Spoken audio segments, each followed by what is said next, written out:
अस्सलाम वालेकुम, नमस्कार, सत श्री अकाल एंड गुड इवनिंग। मैं हूं आरज़ू काज़मी और आप हमेशा की तरह से देख रहे हैं भेजा फ्राई। जी हाँ, भेजा फ्राई के नए एपिसोड के साथ हम हाजिर हैं और इससे पहले कि हम चलें अपनी न्यूज़ की तरफ, आप सबसे रिक्वेस्ट है कि जिसने भी चैनल को सब्सक्राइब नहीं किया है, प्लीज़ चैनल को सब्सक्राइब करना ना भूलिएगा। बात करेंगे जी सबसे पहले पाकिस्तान की, और पाकिस्तान की बात करेंगे तो बलूचिस्तान की बात करेंगे। आपको मालूम है कि बलूचिस्तान हमेशा से एक सेंसिटिव इशू और सेंसिटिव एरिया रहा है पाकिस्तान का, चाहे वो केपी के हो या बलूचिस्तान हो। दोनों ही इलाके जो हैं वो काफ़ी सेंसिटिव रहे हैं। एक तरफ तो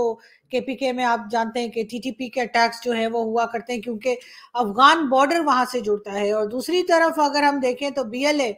जो है वो बलूचिस्तान में बहुत एक्टिव है, और बलूचिस्तान में भी इस किस्म के अटैक्स बीएलए की तरफ से जो किए जाते हैं, उसको लेकर काफ़ी प्रॉब्लम्स जो है पाकिस्तान की फोर्सेस को देखने को मिलती है। आज जिस वक़्त हम आपसे बात कर रहे हैं, उससे कुछ देर पहले जो है वो बीएलए की तरफ से बताया जा रहा है कि एक बार फिर अटैक किया गया, और तकरीबन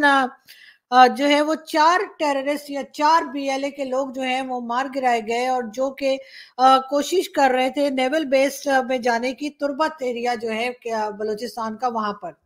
बलूचिस्तान में इस तरह के जो अटैक्स हैं वो हमेशा से होते रहे हैं, और अब ये अटैक्स कुछ बढ़ गए हैं। अब सॉरी,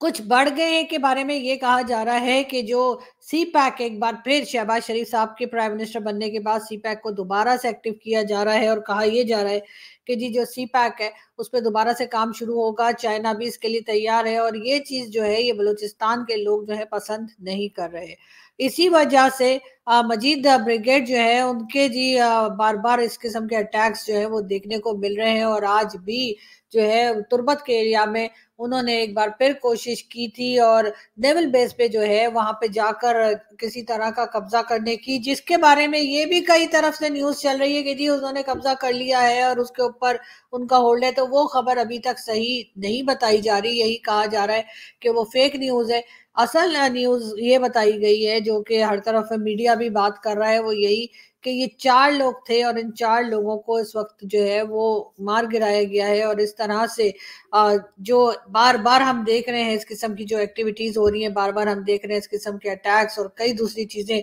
जो पाकिस्तान में चल रही हैं, यकीनन वो बहुत फ़िक्र करने वाली हैं, वो यकीनन बहुत परेशानी की बात है पाकिस्तानी गवर्नमेंट के लिए भी, क्योंकि बलूचिस्तान में इस किस्म की एक्टिविटीज़ जो इस वक्त हमें बढ़ती हुई दिखाई दे रही है, और जैसे मैंने आपसे कहा कि उसका एक मेन रीज़न सी पैक भी है, और सी पैक से ये लोग खुश नहीं है। उनका कहना ये है कि सी पैक के काम को आगे नहीं बढ़ना चाहिए। कई लोग इसमें यकीनन भारत का नाम भी लेकर आएंगे। जब हमारी मजीद न्यूज़ आगे बढ़ेगी तो मुझे यकीन है कि कहीं ना कहीं भारत को भी लाया जाएगा बीच में, और ये बात की जाएगी कि जी भारत की तरफ से फंडिंग हो रही है। बीएलए को जो फंडिंग हो रही है वो बताया ये जाता है कि जी भारत की तरफ से हो रही है, लेकिन भारतीय दोस्तों से जब हमारी बात होती है तो वो कहते हैं पाकिस्तान का कोई भी बॉर्डर जो है, खासतौर पे बलूचिस्तान का कोई बॉर्डर जो है वो भारत से नहीं लगता। तो इसलिए भारत की तरफ से इस किस्म की एक्टिविटीज या सपोर्ट जो है वो पॉसिबल नहीं है। मगर बहरहाल पाकिस्तान की तरफ से ये इल्ज़ाम लगाया जाता है, उसका सबूत अभी तक नहीं दिया सिवाय इसके कि कुलभूषण यादव जो एक पकड़ा गया था, या जिसको लेकर आए हैं, अभी तक रखा हुआ है हमने सजा संवार के। तो जी हाँ, उसके बारे में सिर्फ कहा जाता है कि जी ये बलूचिस्तान से पकड़ा गया था, और उसके बाद भारत के ऊपर हम इस किस्म की एलिगेशन जो है वो लगा रहे हैं, लेकिन बहरहाल सबूत अभी तक कोई नहीं है, और ना ही इस बारे में कोई बात जो है वो पाकिस्तान की गवर्नमेंट ने भारत की गवर्नमेंट से की है। लेकिन बहरहाल बीएलए वाले जो हैं उनके अटैक्स बढ़ते जा रहे हैं, और लग यही रहा है कि कहीं ना कहीं जाकर सी पैक के हवाले से ये बात की जाएगी, और सी पैक को रोकने की या उसको दोबारा से जो शुरू करने की बात की जा रही है, दोबारा से उसके काम को स्टार्ट करने की बात की जा रही है, उसकी वजह से भी कई लोग ये नहीं चाहते कि सी पैक पे दोबारा काम शुरू हो, और इसी वजह से बीएलए के अटैक्स और इस किस्म की चीजें जो हैं वो हम बढ़ती हुई देख रहे हैं। बहरहाल इसके ऊपर हमारी नज़र बनी हुई है, इस खबर पे हम डिस्कस करते रहेंगे, हम आपको अपडेट्स भी देते रहेंगे बार-बार। जैसे मैंने कहा कि सोशल मीडिया पे भी अभी तक ये बात शुरू हो चुकी है, और भारत की तरफ बार-बार इशारा किया जा रहा है, लेकिन बगैर किसी सबूत के, और ये पहले भी होता रहा है। जैसे मैंने कहा कि हमारे कई पैनलिस्ट जो हैं वो खुल्लम-खुल्ला कहते हैं कि हाँ जी, वो बीएलए को या बलूचिस्तान को सपोर्ट करते हैं, भारत से ये बात की जाती रही है। लेकिन इस वक़्त जो अटैक्स चल रहे हैं उसमें मेरा ख्याल है जब तक कि कोई एक बहुत ही पक्की तरह से ना पता हो या सबूत ना हो, तो हमें भारत के ऊपर इल्ज़ाम नहीं लगाने चाहिए। ऐसे तो भारत ने भी बहुत बार उनके यहाँ जो कुछ गड़बड़ होती रही है उसके लिए पाकिस्तान को कहा है, लेकिन पाकिस्तान ने कभी माना नहीं, जबकि वो तो कई बार सबूत भी दे चुके हैं, लेकिन हमारे पास तो फिलहाल सबूत भी नहीं है। बहरहाल ऐसा नहीं होना चाहिए, ना भारत में कोई गड़बड़ होनी चाहिए और ना ही पाकिस्तान में कोई इस तरह की चीज़ होनी चाहिए जिससे लोग परेशान हो या किसी की जान जाए। बहरहाल हम आपको जैसे कहा मैंने कि मैं आपको बताती रहूँगी और जैसे-जैसे इस न्यूज़ की अपडेट्स आएँगी हम आपको वो भी देते रहेंगे। बात करते हैं एक बार फिर होली की, बात करते हैं एक बार फिर कल जो एक फेस्टिवल गुज़रा है होली का, उसके बारे में बात करेंगे। आप लोग जैसे जानते होंगे कायदे-आज़म यूनिवर्सिटी, जी हाँ, कायदे-आज़म यूनिवर्सिटी जो कि इस्लामाबाद में है, बहुत फ़ेमस है। वहाँ पर 1 साल पहले कुछ स्टूडेंट्स जो थे जी हाँ, वो मना रहे थे होली और उन स्टूडेंट्स ने होली मनाई और बड़े जोश-ओ-खरोश से मनाई और बहुत अच्छा लगा देख के, लेकिन उसके बाद ही उनको रोका गया, उनके ऊपर एक्शन किया गया और कहा गया कि जी वो ये होली का फेस्टिवल जो है यूनिवर्सिटी में नहीं मना सकते। उसकी वीडियोज़ भी बड़ी वायरल हुई थी और लोगों ने बहुत बुरा भी मनाया था कि इस तरह से किसी फेस्टिवल से लोगों को रोकने का क्या मतलब है, पाकिस्तान क्या साबित करने की कोशिश कर रहा है? आखिर क्यों हम ये फेस्टिवल नहीं मना सकते? लेकिन ख़ैर उसके ऊपर जो है वो कई हमारे जो लोग हैं, आप जानते हैं कि वो जिस तरह के उनके ओपिनियन है, ख़ास तौर पे ज़ैद हामिद साहब का, उन्होंने भी बड़ा एतराज़ किया था और ये वीडियो भी हम आपको दिखाते हैं जिसमें वो बता रहे हैं कि जी पाकिस्तान में हरगिज़ होली नहीं होनी चाहिए और ना बसंत होनी चाहिए। में जो नौजवान लड़के निकल रहे हैं उनको बिल्कुल ही आइडियोलॉजी से कभी बसंत मनाई जाती है, होली मनाई जाती है, ये ज्यादा हिंदू है मुसलमान और पाकिस्तानी होने के बजाय। तो आपको एक होलिस्टिक अप्रोच चाहिए। यूनिवर्सिटीज और कॉलेजेस के अंदर इंडोक्ट्रिनेशन आपको करनी और आपको जरा सफाक होना पड़ेगा दहशतगर्दों, गद्दारों और उनके कोलैबोरेटर्स पे जो पाकिस्तानी सिस्टम के अंदर सोसाइटी में मौजूद है, चाहे मीडिया में हो, जुडिशरी में हो, पॉलिटिक्स में हो। जी, तो ये थे ज़ैद हामिद साहब जो कि कह रहे थे कि जो लोग होली और बसंत मनाते हैं वो हिंदू ज़्यादा हैं बजाए इसके कि वो मुसलमान होते या वो पाकिस्तानी होते। तो मेरा ख़्याल है कि इस चीज़ के ऊपर तो यकीनन ज़ैद हामिद साहब जो हैं उनको ज़रूर अपने दिमाग का इलाज कराना चाहिए। इसलिए कि बसंत और होली मना लेने से कोई किसी का रिलीजन चेंज नहीं हो जाता। मैं तो बसंत भी मनाती हूँ और मैं तो होली भी मनाती हूँ। मेरे जैसे बहुत से पाकिस्तानी मुस्लिम्स हैं जो होली हो, चाहे दिवाली हो, चाहे क्रिसमस हो, हर फेस्टिवल मनाते हैं। मुझे नहीं मालूम कि ये वैसे तो अपने आप को डिफेंस एक्सपर्ट कहते हैं और ये अपने आप को बहुत पढ़ा-लिखा बताते हैं। बड़ी फर-फर बहुत ज़बरदस्त किस्म की इंग्लिश भी बोलते हैं, लेकिन बातें जाहिलों वाली करते हैं, ये बात मुझे बहुत अजीब लगती है और यकीनन इनकी ये वीडियो भी सोशल मीडिया पर आजकल बड़ी वायरल है और लोग बड़ा देख रहे हैं, लेकिन साथ-साथ इनकी तारीफ़ों के पुल भी बना रहे हैं और यकीनन वो ज़्यादातर पुल जो हैं वो भारत से ही बन रहे हैं। बड़ा अफ़सोस हुआ मुझे ये वीडियो देखकर भी यानी कि ज़ैद हामिद साहब जो हैं वो हर बार वैसे तो किसी को भी सब लोग ये भी कह रहे हैं कि इनसे जो उम्मीदें हम लगाते हैं उस उम्मीद पे ये पूरे उतरते हैं और कभी भी अपने फैन्स को या उन लोगों को जो इन्हें फ़ॉलो करते हैं, इनको सुनते हैं, उनको मायूस नहीं करते। हमेशा कोई ना कोई ऐसी उल्टी बात करते हैं जिसको देखकर लोग हँसते भी हैं, लोग मज़ाक भी बनाते हैं और हमारे जैसे लोग वीडियो भी बना देते हैं। तो हमने भी सोचा चलें हम आपसे ये भी शेयर करें, लेकिन पाकिस्तान बहरहाल आईएमएफ से पैसे लेकर आ चुका है, हम उस पे भी चलते हैं। वर्ल्ड बैंक ने हमें आप जैसा कि जानते हैं कि ओके का सिग्नल दे दिया है। अब हमारी जो अगली मंजिल है वो यकीनन सऊदी अरब होगी और उसके बाद चाइना, क्योंकि जैसे मैं आपको कह रही हूँ कि सी पैक के ऊपर भी हम काम करने की कोशिश कर रहे हैं और करना चाह रहे हैं, तो यकीनन वो भी सब चीजें जो है वो आहिस्ता-आहिस्ता पाकिस्तान आगे बढ़ेगा और हाँ जी, भीख मांगना कोई बुरी बात नहीं है। हमारे लोग कई बार गल्फ की कंट्रीज से जो है वो भीख मांगते हुए पकड़े भी गए हैं और उसके साथ आपने देखा कि उनको जिस तरह से निकाला गया कि जी गल्फ कंट्रीज ने पकड़ के कहा कि जी पाकिस्तान से सबसे ज्यादा भिखारी जो है वो पाकिस्तान से ही आए थे। तो इस किस्म की चीजें भी हमने देखी है और हमारे यहाँ होती रही है। लेकिन भीख मांगने का के कई तरीके हैं जो हम इस्तेमाल करते हैं। हमारे यहाँ से जी हमारे प्राइम मिनिस्टर भी जाते हैं, फॉरेन मिनिस्टर भी जाते हैं और अगर जरूरत पड़े तो जी हाँ, समझ जाइए ना वो भी चले जाते हैं। जी, जी, जी, बिल्कुल मैं उन्हीं को कह रही हूँ भाई लोग को। जी हाँ, तो भाई लोग भी चले जाते हैं भीख माँगने के लिए या कहिए पैसे माँगने के लिए कभी सऊदी अरब, तो कभी वर्ल्ड बैंक, तो कभी आईएमएफ, तो कभी चाइना। लेकिन साथ-साथ हमने ये भी देखा कि बहुत तरीके हमने आज़मा लिए, बहुत तरीके हमने किए भी हैं जिसकी वज़ह से हमें पैसा मिल जाता है, लोग हमें इनकार नहीं कर पाते। लेकिन एक तरीका मैंने भारत में देखा। वहाँ पे भीख माँगने का एक अलग ही मतलब एक तरीका निकला है, अलग ही एक स्टाइल है, जिसको देख के मेरा मेरा यकीन है कि मुझे बल्कि पूरा यकीन है कि अगर पाकिस्तान के वो लोग जो डिफरेंट कंट्रीज में जाते हैं पैसे मांगने के लिए, जाहिर है कि पॉलिसी मेकर्स भी होते हैं, पॉलिटिशियंस भी होते हैं, उसमें हमारी एजेंसी के लोग भी होते हैं, तो उनको भी थोड़ी सी कोशिश करें और भारत से जरा ये भी सीख लें। तो किसका आपका ही है ना श्योर में?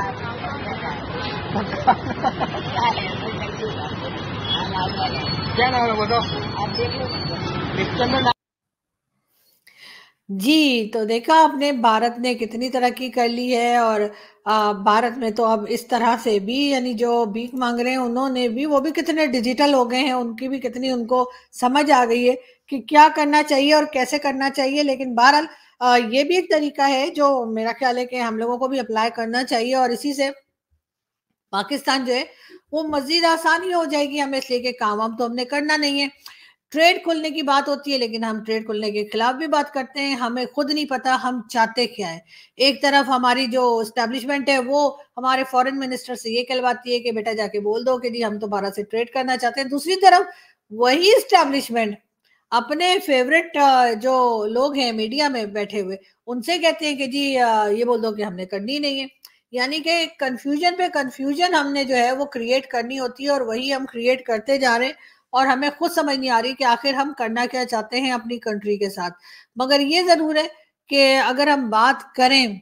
तो जी वजीर कानून का यूटिलिटी स्टोर्स का दौरा, जी हाँ यूटिलिटी स्टोर्स का विजिट किया है आजम नजीर तारड़ साहब ने और यकीनन वो यही देखने के लिए गए होंगे कि लोगों को सस्ता सामान मिल रहा है यानी इसलिए कि यूटिलिटी स्टोर्स में सामान सस्ता मिलता है।